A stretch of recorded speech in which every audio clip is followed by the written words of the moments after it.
নমস্কার, আমি দুর্জয় 37 math YouTube চ্যানেলে আপনাদের সবাইকে স্বাগত।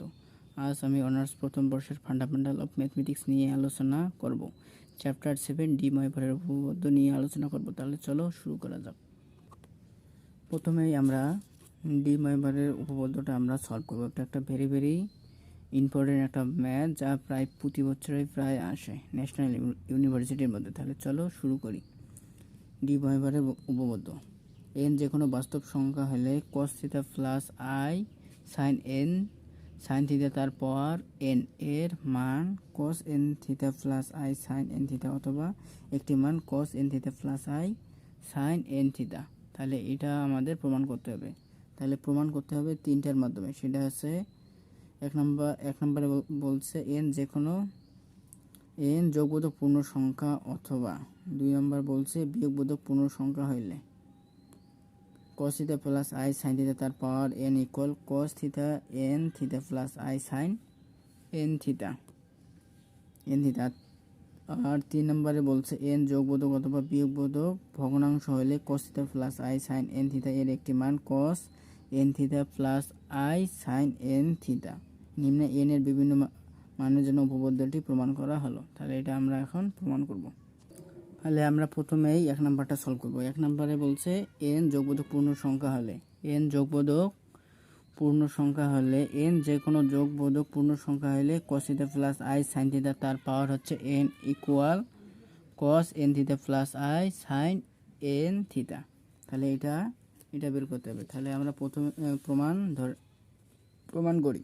তাহলে প্রমাণ cos theta plus i sine theta into cos theta 2 plus i sine theta 2। তাহলে এটা আমরা প্রথমে গুণ করি। তাহলে গুণ করলে cos theta 1 into cos theta 2 plus i sine theta 2 plus cos theta 1 plus আবার এটা দিয়ে আমরা যদি গুণ করি তাহলে I sine theta 1 cos theta 2 plus এখন এটা দিয়ে আমরা যদি গুণ করি তাহলে আই স্কোয়ার হয় সাইন থিটা 1 আর সাইন থিটা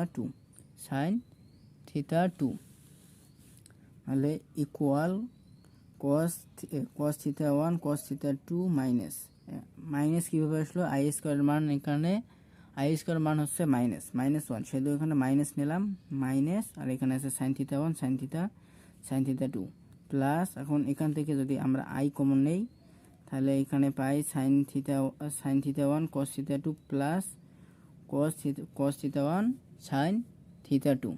তাহলে ইকুয়াল আমরা লিখতে পারি, ত্রিকোণমিতিক একটা সূত্র আছে, সেই সূত্রটা হচ্ছে cos a cos b minus sine a sine b। সেই সূত্রটা হচ্ছে cos a প্লাস b। তাহলে cos a প্লাস b সূত্র হচ্ছে cos a cos b minus sine a sine b। সেহেতু আমরা এখানে লিখতে পারি cos a plus b plus same আর একটা সূত্র আছে sine a plus b equal sine a sine b plus sine a cos b plus cos a sine b। এটা তাহলে এটাকে আমরা 1 নং সমীকরণ ধরে নিলাম। আবার আমরা গুণ করব। cos theta 1 plus i sine theta 1 into cos theta 2 plus i sine theta 2 into cos theta 3 plus i sine theta 3। এখন আমরা গুণ করলাম। তাহলে 1 নং সমীকরণ থেকে আমরা পাইলাম cos theta 1 plus i sine theta 1 into cos theta 2 plus i sine theta 2 equal আমরা পাইছি cos theta 1 plus theta 2 plus i sine theta 1 plus sine theta 2, আর ইন্টু আছে cos theta 1 plus i sine cos theta 3 plus i sine theta 3।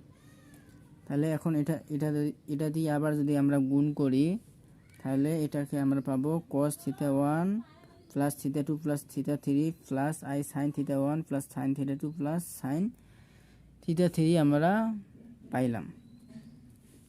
তাহলে একইভাবে আমরা যদি n সংখ্যক বার যদি আমরা গুণ করি তাহলে n সংখ্যক বার cos theta 1 plus I theta 1 plus cos theta 2 plus i sine theta 2 into cos theta 3 plus i sine theta 3 plus dot cos theta n plus I theta n যদি আমরা গুণ করি তাহলে আমরা পাবো cos theta 1 plus theta 2 plus theta 3 plus dash plus theta n plus i sine theta 1 theta 2 plus theta 3 plus dot plus theta n। তাহলে এটাকে আমরা 2 নং সমীকরণ ধরে নিলাম। তাহলে এখন এখানে θ1 equal θ2 equal θ3 equal θn equal θ হলে, যদি ইকুয়াল θ হয় তাহলে আমরা লিখতে পারি cos θ প্লাস i sin θ তার পাওয়ার n। তাহলে n এখানে কিভাবে আসলো, এই যে এখান থেকে যেহেতু আমরা সবগুলো θ1 θ2 θ3 θn এর মান θ ধরছি, সেহেতু cos θ plus sin θ i sin θ into cos θ plus i θ, এটা n সংখ্যক বার আমরা যেহেতু গুণ করছি, সেহেতু আমরা এখানে লিখতে পারি cos θ প্লাস i sin θ তার পাওয়ার n ইকুয়াল আমরা এখানে পাইলাম কি, এখানে পাইছি cos θ1 plus θ2 plus θ n equal, যদি θ ধরছি তাহলে যেহেতু এগুলো সমান, সেহেতু যোগবোধকের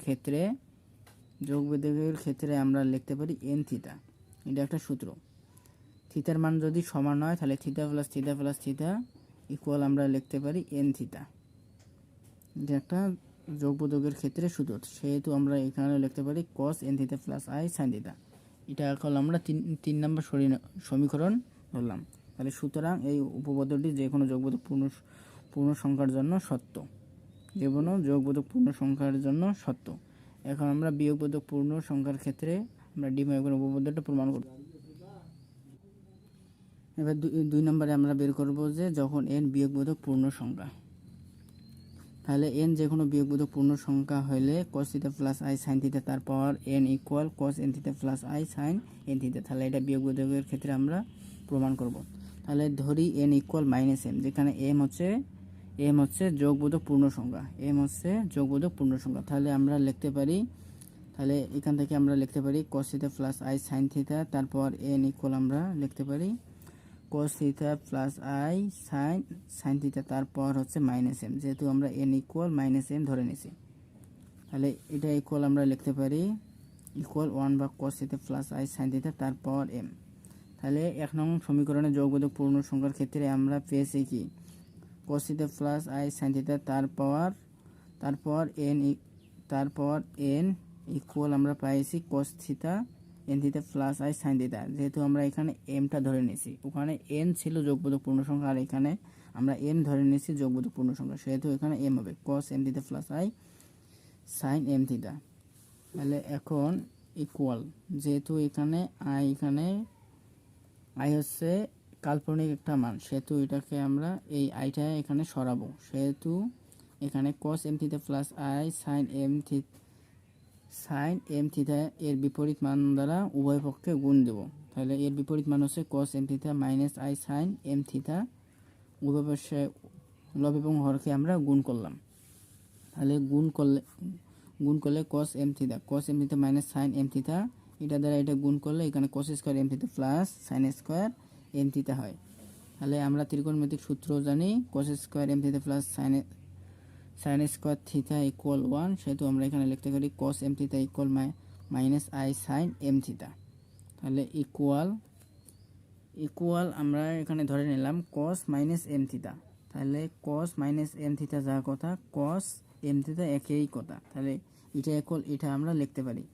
আর এখানে আছে মাইনাস, আর এখানে লিখছি কি sin মাইনাস m θ, তাহলে sin মাইনাস থিটা যদি থাকে এটাকে আমরা লিখতে পারি মাইনাস sin m θ, তাহলে মাইনাস sin m θ, তাহলে মাইনাসে মাইনাস এখানে হয় প্লাস, সেহেতু এখানে প্লাস দিলাম plus i sin minus m θ। তাহলে এটা equal cos minus m equal আমরা n ধরছি, সেহেতু এখানে n θ plus i sin n θ, এটা ইকুয়াল 4 নং সমীকরণ। সুতরাং উপপাদ্যটি বিয়োগবোধক পূর্ণ সংখ্যার জন্য সত্য। তারপরে 3 নম্বর n মূলদীয় ভগ্নাংশ। এখন আমরা মূলদীয় ভগ্নাংশের ক্ষেত্রে আমরা বের করব। তাহলে n মূলদীয় ভগ্নাংশ হলে cos θ প্লাস i sin θ তারপর n এর একটি মান cos n θ plus i sin n θ। তাহলে ধরি n ইকুয়াল p ভাগ q, আর যেখানে p হচ্ছে যোগবোধক অথবা বিয়োগবোধক এবং q যোগবোধক পূর্ণ সংখ্যা। তাহলে পিটা এখানে যোগবোধকও হতে পারে বিয়োগবোধকও হতে পারে, কিন্তু কিউটা যোগবোধক পূর্ণ সংখ্যা হবে। তাহলে এখন cos θ প্লাস i sin θ তার পাওয়ার 1 ভাগ q এর একটি মান কিউ এর একটি মান। তাহলে যেহেতু এটা যোগবোধক সেহেতু যোগবোধক ক্ষেত্রে আমরা সূত্র জানি, তাহলে কস থিটা ডিভাইড করে সূত্র পেয়েছি cos 1 q theta plus i sine 1 q theta. তাহলে ইকুয়াল আমরা লিখতে পারি কস থিটা ভাগ q plus i sine theta ভাগ কিউ। তাহলে এটা আমরা লিখতে পারি। আবার আমরা ধরি cos theta plus i sine theta, তার পাওয়ার হচ্ছে পি ভাগ কিউ এর একটি মান।